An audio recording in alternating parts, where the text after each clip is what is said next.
बातमी आहे विरोधी पक्षनेते पदासंदर्भात। तर विरोधी पक्षनेते पदासाठी अद्यापही अर्ज आलेला नाहीये। अत्यंत मोठी बातमी आपण पाहतोय की विरोधी पक्षनेते पद अजूनही ठरलं नाहीये, त्यासाठी कुठलाही अर्ज आलेला नाहीये। विरोधकांकडून अर्ज आल्यानंतर विचार केला जाणार असल्याचं कळतंय। तर विधानसभा अध्यक्ष राहुल नार्वेकर यांनी ही माहिती दिली आहे। विरोधी पक्षनेते पदासाठी विरोधकांकडे आवश्यक असं संख्याबळ सुद्धा नाहीये। विधानसभा अध्यक्षच विरोधी पक्षनेते पदाचा निर्णय घेतील असं मुख्यमंत्री देवेंद्र फडणवीस म्हणाले। तर एकंदरीतच आपल्याला माहिती आहे की यंदाच्या विधानसभेचा जो निकाल लागला त्यामध्ये विरोधी पक्षनेता व्हावा असं कुठलीही जागा इतकं संख्याबळ सुद्धा कोणत्याच पक्षाकडे नाहीये आणि म्हणून ही परिस्थिती आता उद्भवली आहे। आपले प्रतिनिधी गणेश कवडे आपल्या सोबत जोडले गेलेत।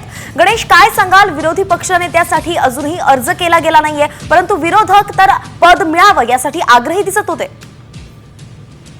नक्कीच जर बघितलं असेल तर विरोधी पक्षाकडे आहे जेवढी ती संख्याबळ नाही आणि या संख्याबळ असल्यामुळे कुठेतरी विरोधी पक्षानेतृत्व मिळेल की नाही हा प्रश्न होता। मात्र जर विरोधकांनी अर्ज केला तर त्यावर विचार केला जाईल अशा पद्धतीची चर्चा आहे ती सुरू झाली होती। कारण की जर मुख्यमंत्री देवेंद्र फडणवीस किंवा विधानसभा अध्यक्ष राहुल नार्वेकर असतील यांनी देखील स्पष्ट केलं आहे की जर अर्ज आला तर त्यावर विचार केला जाईल। कारण की जर विरोधी पक्षाकडे संख्याबळ नसेल तर किमान त्यांना अगोदर विधानसभा अध्यक्षांना अर्ज करावा लागेल। मात्र अशा पद्धतीचा अद्यापही कुठलाही अर्ज आलेला नाहीये, त्यामुळे तीन पक्षांमध्ये समन्वय नाही का असा काही प्रश्न पुन्हा एकदा निर्माण झालेला। जर तिन्ही पक्षांकडून अर्ज गेलाच तर विरोधी पक्ष बैठकीला यावर आहे की विधानसभा अध्यक्ष निर्णय घेऊ शकतात।